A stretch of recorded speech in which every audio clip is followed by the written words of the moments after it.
Drew and Andrea, welcome to the Game Informer Show, guys. Hey, how's it going? Thank you. Yeah. Is this a welcome back? Were you guys on during our coverage of the Order? Do you remember? Remember vividly. Yeah. Okay. There's quite a bit of coverage you guys did actually on the Order. I remember. Yeah. Does that feel like a lifetime ago for you guys? Yeah, pretty much. Pretty much. Well, we ever so young and so innocent. This is what I want to talk about in this interview, is just kind of life at the tail end of the Order, and then after that, how the studios changed, how you think the industry's changed. I think it's an interesting timestamp in the industry since we last talked to you guys. So to start out, you just want to walk me through the launch of the Order. What was that like inside the studio for you guys? It was this moment of relief in some ways after all the work that we've done. It was quite amazing actually to go through that. First IP that we created from the ground up, exclusive of PS4, of course. The pressure that was on the team, I think we needed to let off some steam after that happened. And it's kind of that putting something out there that you work so hard for was kind of an amazing experience, very different than what we've done in the past. And what I remember from everything that happened actually after the Order was just this kind of realization that we're maturing as a company, with every single step we're taking. And the Order was really that first step of us becoming that more mature, studio that we are today. And what does maturity mean? Maturity means actually solving the issues, that you find in your studio as you grow. I think from the very first day, we started off with three guys, 2003, not knowing much about making games, I would say practically. No, we knew how to make games, but not knowing how to just build a full game from the ground up. And every project has been a step towards maturity in so many ways, like learning how to tackle problems that we couldn't solve in the past. And the Order was probably the biggest one, I would definitely say at the time. And the two projects we have right now actually are even bigger in so many ways, because right now, beyond our independence, we're co-publishing right now. So one of the projects we're the publisher as well. And beyond everything we've done in the past, now we own everything we do. So there's it's kind of a cool vibe to have in the company. Yeah. When you talk about pressure amongst the team, what does that look like? People just working late, snapping more at each other. What does pressure mean inside Ready at Dawn? I think it's more about the mood. Let's just say that 2011 or so, when we had our first fully functional prototype of the Order, people's reaction was truly incredible when they saw it. A lot of people thought it was impossible to do the things we were doing back then. So the team was a morale level that we had never experienced before. They were really super excited. As things went by, the vibe changed a little bit, crumbled a little bit under the pressure. So that was the most obvious thing to me. It was how much we were affected by, all the external factors that were contributing to our decisions. Yeah, the thing is that at the end of the day, what you do as a studio, as you go through that pressure, is that you realize that you only have, so much time, so many people to do something. And like Andrea said, the first prototype, it was this amazing kind of smaller group delivering something that was pretty amazing. It was the end of 2011, if I remember, beginning of 2012. After that, you get into this kind of more, all right, production mode. We have to get the game going, and get the game out. And that pressure comes in the form of understanding that we're probably, I think, at the time and still today, we were probably one of the smallest studios to build a game that size. I wanted to say that by the end of the Order, we're about 120 people, I think. Which is crazy when you go back and look at that game. That game looks so good. So many man hours going into that thing. Yeah, but the scary thing is that you think about it, if you go back 10 years and you think, what does a 120-man team do? And 120-man team back in the mid-2000s was massive. It's a massive team. In 2015, when the game came out, we were probably a half to a third of the size of the next team that was making a game that size. So the pressures really come from that, where you start realizing, all right, we're going to stay small because we want to keep that small studio spirit. But that just means that everybody has to just take on that much more responsibility. And as you said, there's moments in the day where you kind of feel that pressure, and you don't necessarily, crack or snap at other people, but you feel like, you need a break.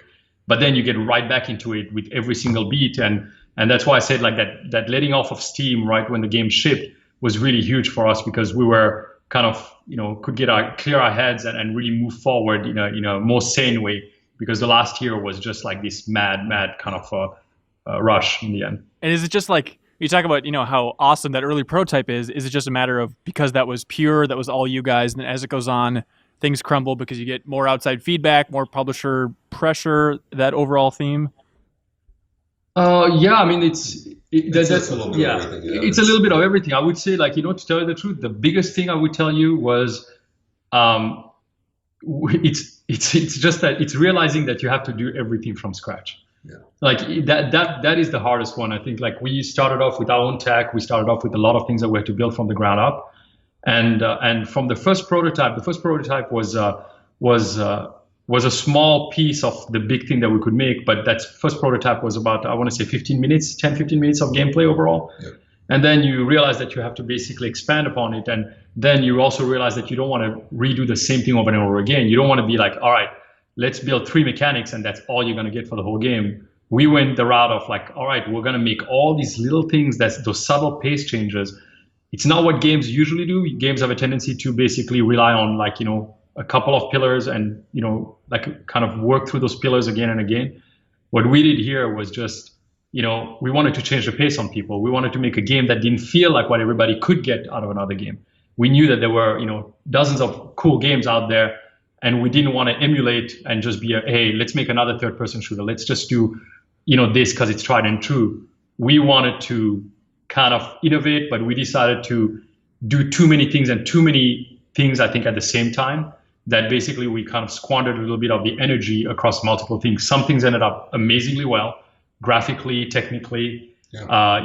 Even the mocap work that we did, it was the first time we did true mocap all the way through, and I think we did more mocap than most any game that's out there, although it was a first try for us. So all of those endeavors were things that we took on. Some we succeeded, some it was kind of a first step, and we knew that in the subsequent work that we would do better afterwards. So where we did struggle with some things. There's no question about it. And the important thing for us was that we would learn some real lessons and really move forward, absorbing those lessons and turning them into a strength as opposed to letting it drag us down. That was the goal as soon as the game shipped. Was recognizing what we did right, recognizing what we did wrong, and in the future making sure that we don't do the same things wrong ever again. That was the key lesson that we learned. No, Andrea, I remember the day that the order came out, you had a very nice tweet that I always appreciate from developers where you said, look, I realize the game isn't perfect, but I'm really, really proud of what the team put out there. And I love that out of the gate, you can say, I already see the faults in this thing. It's already there. Yeah, obviously. I mean, I mean, everything we've ever done, we see the faults before anybody else does. And, the larger the scale, the more, difficult it becomes to sometimes even some of the things you're working on, you for example, I'll give you a very quick example. People have talked about the story, we grew up with these characters for 5-6 years. And at the end, when you start a game, you always start with, 100 things you want to do. And that as things go forward, it gets reduced to 80, then to 60, then to 40. It's impossible to do otherwise. It happens every time. Some of the characters were so well written and well defined in the original story that in our minds, they were, completely clear and incredibly well developed. But then as the story got reduced, some of them in the final game didn't seem quite as, as deep as they were in the original thing. But from the inside of the team, it's very difficult to see that because, you have the background in your head. So you lose a little bit of perspective on some of these things. So this is some of the things that we learned, in the process, is that keeping your perspective on the whole project gets more and more difficult the more you get into it. So what's the lesson there? Just do more, mock reviews earlier on, get more feedback, or how do you put that into action for the next game? I mean, that's a tricky one. I mean, yes, you can do more, focus tests, more reviews, with just getting people on to play the game, with fresh eyes. I think what it comes down to is, again, baby steps, right? You take baby steps in doing the things that you know how to do well, and you learn them. Once you learn them, you tackle the problems that you haven't tackled before. The reality of game making is that it's funny. Like I talked about this actually with a group of people a couple of years ago at DICE. You're reinventing the camera every single time, right? Every single time you make a game, you don't oftentimes, especially in new IP, you don't rely on everything that's there. You kind of rebuild everything. Technology is rebuilt. Gameplay mechanics are rebuilt. Everything's rebuilt. You don't go, hey, I have everything working. I'm just gonna, if you're shooting a movie, I'm gonna take my camera out and I'm just gonna go shoot. That's pretty much I'm already basically capturing footage that I can use in the final film. In a game, everything's being built all the time. Everything's a work in progress. So the way you move forward actually is always by basically telling yourself, okay, what can you stop in your process from being a work in progress? What is the next thing that you go, all right, this is no longer work in progress. We're going to rely on these to be constants. And these new things, we're going to basically make sure that on the next game, we basically, build upon them. Yeah. I think it'll be better at managing scope. Yeah. That's basically the idea. You start with a certain scope in mind. You end up having to reduce that scope too much. That's the biggest mistake. It's better to start with a narrower vision and then expand as you go, as opposed to doing the opposite, because otherwise, it's much more difficult to control the result. Why do you think that's such a tough lesson to learn? You guys have been in the industry for so long, and it seems like a lot of veteran developers still are constantly humbled by that lesson. Because because again, it's like it's a work of art, right? Yeah. You're never satisfied with things that you're gonna get, and you always think you're gonna be able to do better. And that's ultimately what it comes down to. You start off a project always with the mindset that, hey, we could do all of this better. And in the very beginning, rather than setting yourselves like, certain guidelines saying like, all right, yeah, we could, but we're not going to. Developers, I guess, in a lot of ways have a tendency to go like, no, we're Superman. We can do this. And that keeps happening all the time. You see it in a lot of people actually making games across the industry. And it's a good thing, by the way. You can't fault people for being that way, because that's innovation. That's what pushes, the games that we do. Yeah, definitely. So I'm assuming Sony communicated sales numbers after the game came out. Do you guys have any idea of where expectations were and where the order eventually landed? Yes. Unfortunately, we can't share them with you guys since Sony doesn't usually share numbers. But yeah, we talked about it with Sony, and they did share the numbers with us. Is there a future for the Order franchise? The best way to answer that, without giving anything, how can I say this? Is there a future? Yes, that IP has a future. It definitely is built into the IP. That future is something that was built from the very get-go, from the first day we started working on it. It wasn't built, as you know, since you played the game, and for the ones who played out there, there is a larger storyline. There's a macro story that keeps going. There's an IP that is actually bigger than even the storylines that we created.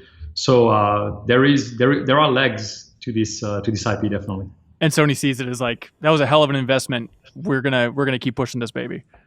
Well, you have to ask Sony then. Okay, interesting. So what about when the game was launched? Do you have favorite reactions? Were you guys watching streamers? Were you watching, the subreddit? Does anything stand out to you from the days or weeks after launch? A lot of things. I think, the amazing thing I think for us was the kind of extremes that the game reached as far as what people thought of it. It wasn't, usually games fall into a gray zone oftentimes, with a small extreme on one end and a small extreme on the other end. The Order seemed to basically really put two camps, one against the other, about what the game was and what the game should have been. There was expectations, I think, from people that they had in their head of what the game should be, and that's the way they approached the game. And the other people who actually just walked into the game thinking, all right, this is a new IP, new experience, let's see what it is. So there was really two camps in that sense. But I will tell you, personally, I'll let Andrea chime in after. One of the best things actually that I heard was, it was soon after the game shipped, and I won't name, although I'm sure they won't mind, but I won't name the people. They're developers actually that one game director and creative director actually that talked to me and said, hey, we're looking at the game, and everybody at work right now is looking at the game, and you guys probably made the best developers game that's ever been made in this industry. And I asked him like, wait, what do you mean? It's like, no, you don't understand. Like, this is like, it's a developer's game. We're looking at this and we're dissecting it, and we're trying to figure out how the hell did you guys do all of this? So that was a developer looking at the ins and outs of the game, from kind of like looking at the core of it and trying to analyze it from inside. And that satisfied them so much on the visual side, on the technical side, on the design side, on the story side, mocap, all of that they were dissecting. the whole was the way most of the viewers, I guess, see the game, and they should. And that was a very different opinion where they saw that, but they didn't really, I think, delve into what went behind the game and what basically was done to create that game. So it was really interesting to see developers basically call it a developer's game. And I think one of the guys from Eurogamer put out an article earlier this year about the Order again, saying exactly that one of his friends who's a developer called it a developer's game. I'm still confused about what exactly is so interesting. Andrea, you know the tech really well. Is it just the fidelity you're able to push by, in theory, limiting the pixels you have to push out because of the, what do you call them? Oh, we hear that a lot. It's actually not the case at all. I mean, the black bars, the aspiration. There was, the Order was in development for almost 2 years on PC before the PS4 was even, settled on in terms of specs and so forth. And if you can look all the way back to the very first concept drawings, the aspiration was always an artistic choice. It had absolutely nothing to do with the technical capabilities. Our first experiments, our first prototypes were always had that aspiration. It was very much a critical artistic decision. Now, whether you like it or not, that's a different story. But it was one of many, decisions that we made on the game. On the technical side, yeah, you do save a few pixels, a decent amount of pixels, but this particular generation of hardware actually is not as fill rate bound like the old ones were. In the past, having those black bars would have been a really huge win in terms of rendering. But now it's really, these consoles are not fill rate bound like the PS3 would have been, for example. So it was a marginal win. It saved a little bit of rendering time, but say 5 to 10% or something like that. We did beyond that because of that. Yeah, of course. People tend to think that the game looked the way it did because of some rendering trick or something like that, but it was not at all. It was mostly just a lot of work on the artistic and design side, the shading work, the material pipelines that we developed, and all of the unique rendering techniques that we developed specifically for the game. So we spent the better part of 3 years working just on the rendering. So it was a lot of work. Since it's a developer's game, do you have developers reaching out saying, "Hey, can we borrow some of that tech? Are you guys going to license that out there? Ready it done?" Yeah, I mean, a lot of devs actually contacted us just to basically kind of powwow and try to, ask like, okay, do you guys mind if our tech guys talk to your tech guys to try and get like, an idea of how some of these things were done. I mean, it's a huge compliment. In some ways, it's like, it's, your peers are always the one that you somehow, have a tendency to worry about the most, purely because they see the ins and outs of everything that you do. But ultimately, all the pressures that come with it, whether it's peers or the outside world and the players, it's kind of like all the same thing. It's just, you see that whether it's another developer or a player, out there, they see what they see in the game through their eyes and through their experience. And for a developer, like you say, for developers' games, they see what they want to see because that's the life they lead and that's what they basically get out of it. But players also had the same kind of thing where they latched on to the things that they associated with most. That's why I said it created such a kind of like these extremes of people that either celebrated it or, talked, like as if the game, was, something that they would never play. Although actually even the ones that said that played the game all the way through. Do you think it was because maybe Sony was pushing it in a similar vein to The Last of Us? Because I don't know, maybe from their perspective, it's like, oh, it's third person, story focused.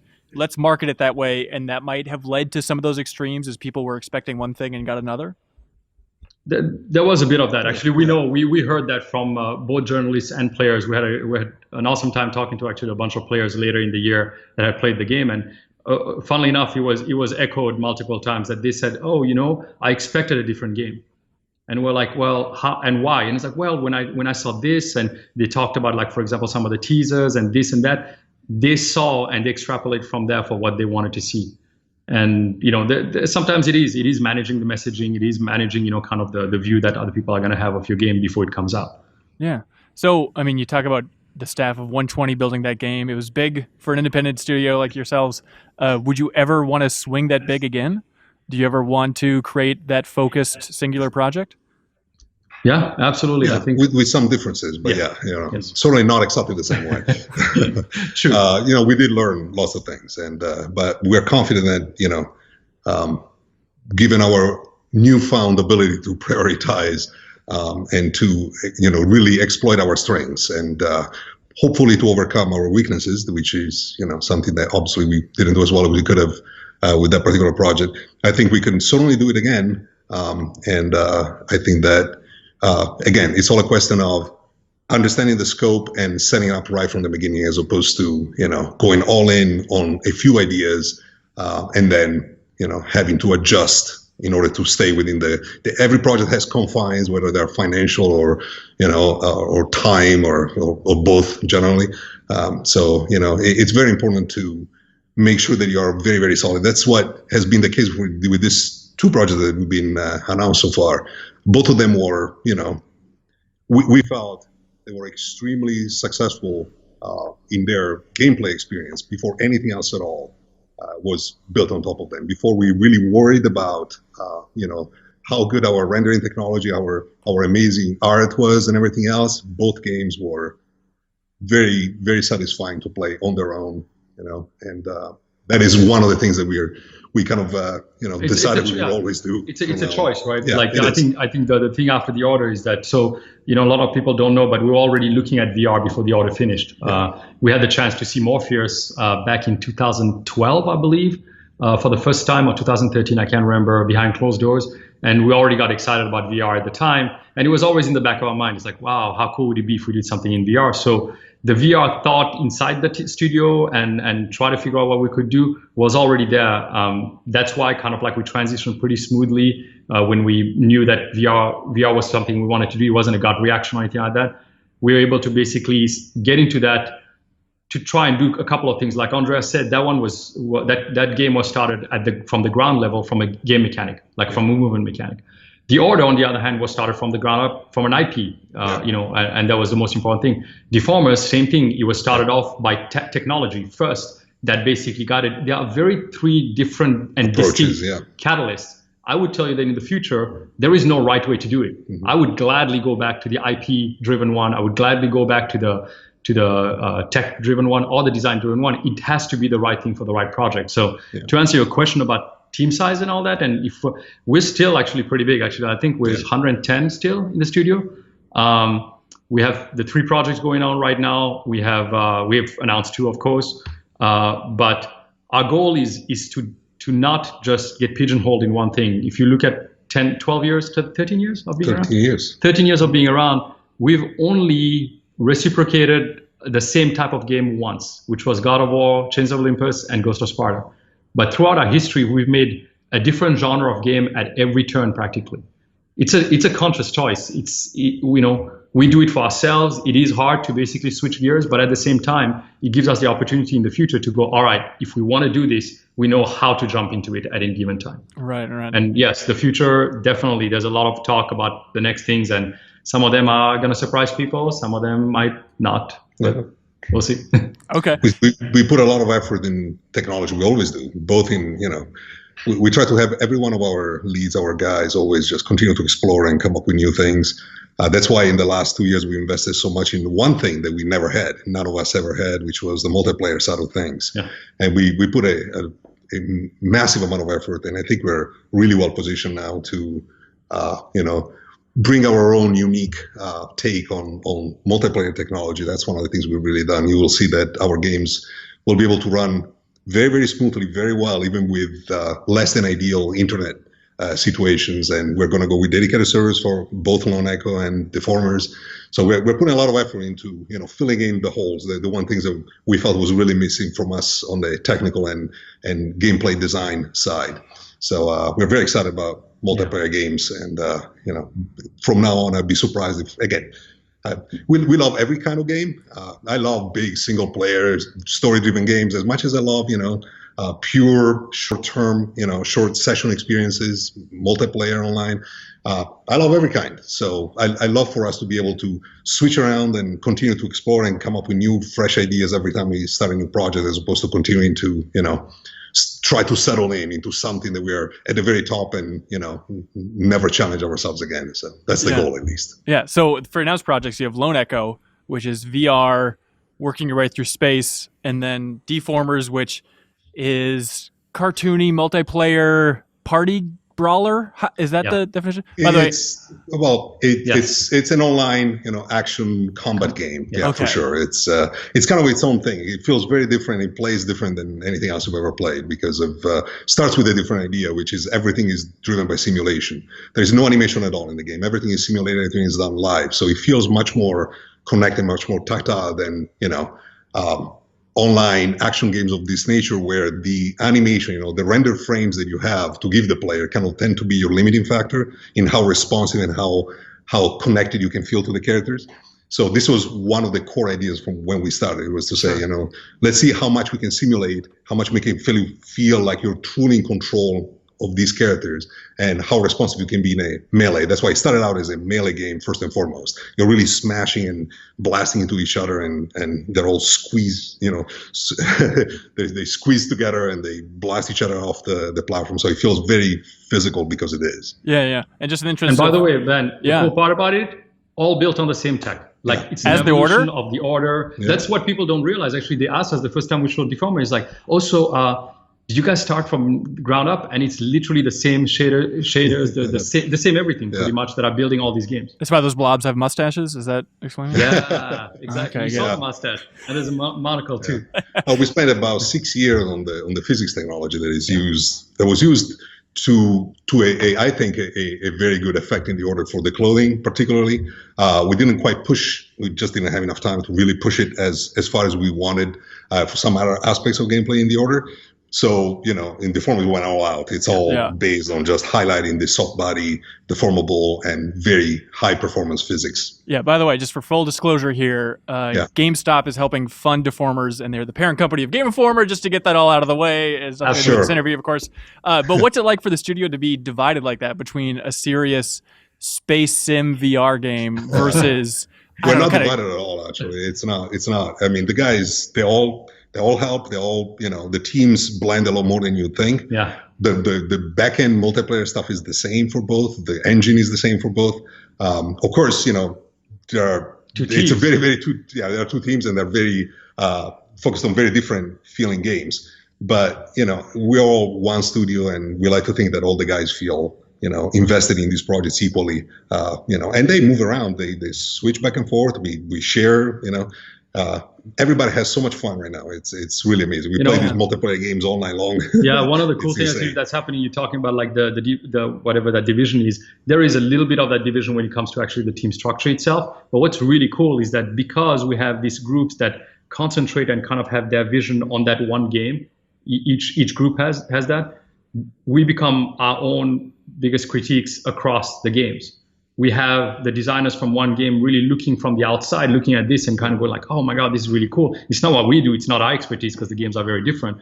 But they can totally see things that the other designers might not see from being there and in their point of view, and vice versa. So we have the designers, for example, at lunchtime, some lunchtimes get together, and all the designers from both teams play the games and kind of give feedback back and forth.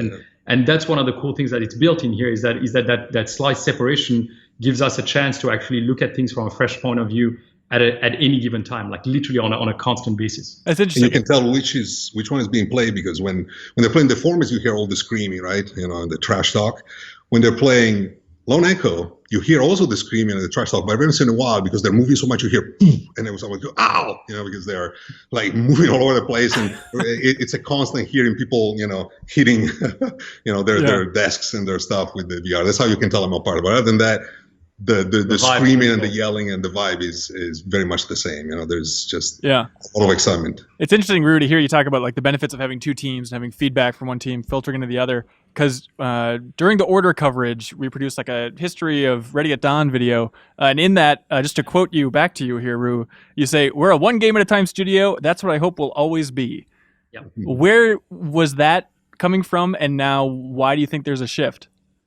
The big thing actually was, again, the catalyst for why the project started. We wanted to be a one game studio and remain a one game studio.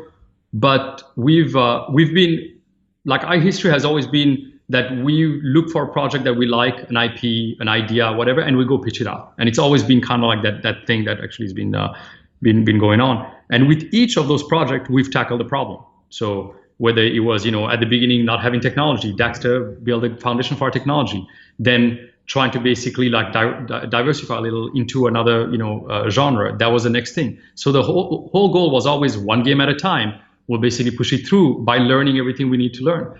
The funny thing after the order was we actually knew what we could just automatically kind of like roll into and all. But at the same time, there were these ideas that, for example, what Andrea is talking about with Deformers, that was actually brewing internally. And it was only a 3-man team at the very beginning for quite a long time. Yep. And then on the other side, we were also talking about like, well, we have to build a multiplayer technology. And this idea about VR was there. And then you kind of get into a situation where you go like, all right, we know that we want this. That's what we kind of like plan on. But the unplanned is what usually kind of like takes precedence, because when you realize that both things have legs, you kind of realize, all right, what is next for us? The big thing that was next for us was multiplayer. Absolutely. We needed that multiplayer checkbox, and people can extrapolate from there what's going to happen in the future. But after that multiplayer checkbox, there was one big one also that we wanted to do, which was we wanted to get to a point to kind of either publish the game on our own or co-publish, which we actually did, seek with Game Trust and GameStop, and we're co-publishing that game. And on the other side, there was also the owning everything you do. Working for a lot of publishers in this industry, you don't necessarily own what you do. The publisher owns, the IP and all that stuff. For us, we knew moving forward, we would work on owned and not owned IPs. So we can create IPs and work on them, and we don't have to own them, but we will keep on working on them. Or we could also create IPs that we'll own, and we can decide to do multiple things with it. So when those things aligned, it was an easy decision to kind of go, all right, do we go one big project? Do we go, one small project or two small, whatever it is? The question was, which of those solutions do we need to solve today? And that kind of automatically guided us towards one project that has about, 20, 25 people, and the other project that's closer to like 60 to 70 people right now. And what we can't talk about, another thing that actually we're incubating also, and they're pushing forward. And all of those things have kind of their own strengths, and they're going to basically make the company diversify, I guess, in so many ways. Yeah, it's interesting to think I'm eating my words right now. Yeah. No, that's fine. It's interesting to think of At the end, we set a more or less a direction, but not really. At the end, the direction is you guys, keep exploring, keep finding things that you really want to pursue. At the end, both of these projects, they started out by people exploring ideas and then seeing if the rest of the team will gravitate towards them. That's as simple as it is. And if they do, we're not going to stop it if it feels like it's something that is being successful and it's working out. So we want people to continue to innovate and come up with new, fresh ideas. I feel like this generation, the big independent studios out there, they kind of have this indie grab bag approach. Look at Harmonix. They used to be, Rock Band and a little bit of Dance Central, and now it's just a million smaller projects. I feel like Insomniac was that way. They might be shifting back with Spider-Man on PS4 now to kind of one big focused project. But do you guys see that as just the indie route this generation? I'm wondering why you think they're kind of playing those smaller, safer project cards. I don't know, safer. Yeah, it's not necessarily safe, but I will tell you this. There is a really good reason why I think big studios and small studios and everybody's kind of like, trying to do what they like and what they love, what's driven by their passion. The ecosystem in this industry, I think you mentioned it very early on before. The ecosystem in this industry has changed. We're in a place right now where the opportunities to do things compared to what they were 10 years ago are very different. We've opened the doors to like a lot of opportunities for small studios to basically seek, either funding, publishing, whatever it is from multiple places. For big studios to basically finally get to the point where they go like, I had this small idea in the back of my head and we've not been able to do it because what we do is big games and we're known for big games. So we should not be making a small thing. But today, because we can reach the audience much easier than we used to 10 years ago, you can talk directly to your audience today. You don't rely on a middle ground kind of like, to go like, all right, I'm going to first talk to these people and they're going to talk to our players. Today, you talk to the players directly. All of that change, the ecosystem change, the financial changes that happen in the industry, the connection that we have to our players, it's the coolest thing in the world because you kind of feel like, wow, I can get direct feedback whenever I feel like I want to have it. And that allows us as studios to go like, all right, we don't have to hide for a number of years on a big project and not talk to people. We can do a 6-month project if we wanted to and just get it out there and just have all these avenues, whether it's going through Steam or going through like XBLA, whatever it is. You got all these little avenues to make smaller games. But if you want to make the big games, it's still there. It's kind of like what Hollywood became a long time ago.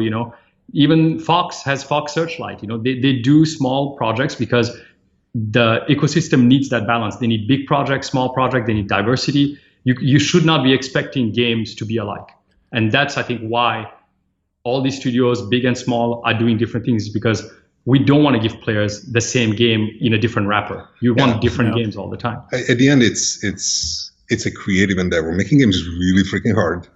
Making all games is hard. Small games, 2-people games. It's not a question of number of people, and not even a question of how much they cost. But the cost obviously has a direct influence on the amount of risk that you can take and so forth, the amount of experimentation you can do. In the vast majority of cases, the more risk there is, the more you tend to be a little bit boxed in.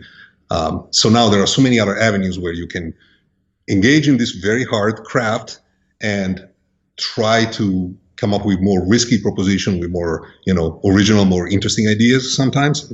Again, not saying that the safe one is not necessarily interesting. I love the big, huge games. It's not the case. It's all different, but it's a lot more digestible, to have a 20, 25 people team. If you're going a little out there, it might turn out phenomenal, it might not, but you're taking a risk. You're taking a risk and you're risking 20, 25 people as opposed to, 200 or 300, where it becomes exponentially more difficult to do anything outside of the expected. Yeah. So I think a lot of game developers just crave that, go back, just have fun, experiment, no restrictions, no barriers, just freaking do whatever, try to find something that is really fun on its own. And then if it becomes really successful, awesome. If it doesn't, hey, I had fun doing it, so I'm happy anyway. Yeah, it's an interesting thought to think about, like opening communication with, studios communities. No communities that are supplying a lot of feedback are saying, hey, go dark for 4 years, please, and then give us one big project. Of course, they're going to want more projects, and that channeling of ideas are going to create smaller, more frequent things. Yeah. I think it's actually good for us, and by us I don't mean developers. It's good for this industry, and this industry includes us. It includes the press. It includes the players. It's good to be in a situation where I think the more people see and have visibility basically in all aspects of this industry, the more we're going to basically be able to do what even what you just mentioned for people to go dark. People will be okay for some teams to. They will go, oh, you know what? Yeah, I know what to expect in 4 years when these guys are going to come out. So I'm not going to, stress on whether or not this is going to be good or not. But the same team could be putting something else out. So if you're a fan of this one studio, you could be expecting like the big game that is going to come. But at the same time, you kind of go like, wow, I can't wait for that little thing, because knowing what they do with this big one, I can only imagine what they would do in a 6-month small, I don't know if it's mobile or whatever it is, project. It's really nice to actually see that we're not going to be pigeonholed as studios also into kind of going like, well, this is all you do. This is all you can do. And this is all you're going to be allowed to do because of either yourselves or the publishers or the press or the expectations from the players. Right. And that's tough. That's the pressure that we're talking about all the time. And that used to be the case. I mean, when we started the studio, there's no other way really to make games than the very standard, go there, pitch to the publisher, maybe get to do it, and go for it, and then let's see how it goes. There's absolutely no other way, Now there are so many options that it'd be crazy not to try to take advantage of them. So that's what we hope to do. Yeah. You guys are an interesting studio. It's a fun trajectory to watch. We were really interested with the Order, and now after the Order, it's unpredictable, but equally as interesting to see where you guys are going in the future. Thanks a lot. Before we let you go, since you were both at Blizzard, and Rue, you worked on like the first cinematic for the World of Warcraft game. Yeah. What did you think of the Warcraft movie? Did you guys see it? I have to tell you, so I actually haven't seen it for one specific reason. I'm waiting to watch it with someone, and somebody who actually is part of that studio and who's been very influential over there. So I haven't gone to the theater to watch it because we're deep in the middle of work at the time. But actually, you know what? I have my Blu-ray right here somewhere, and I'm actually waiting to see it and get a full kind of like knowing all the backstory and everything that was behind. That's probably not even in the movie. I can't wait for the little hints of things that I might actually reconnect with. It's going to be exciting. Okay. All right. Perfect. All right. Well, thanks again for your time, guys. Really appreciate it. And best of luck in the future. Thanks a lot. Thank you. Right on. And thank you for watching or listening to this episode of the Game Informer Show. Be sure to tune in next Thursday. We'll have a new episode waiting for you. Bye, everybody.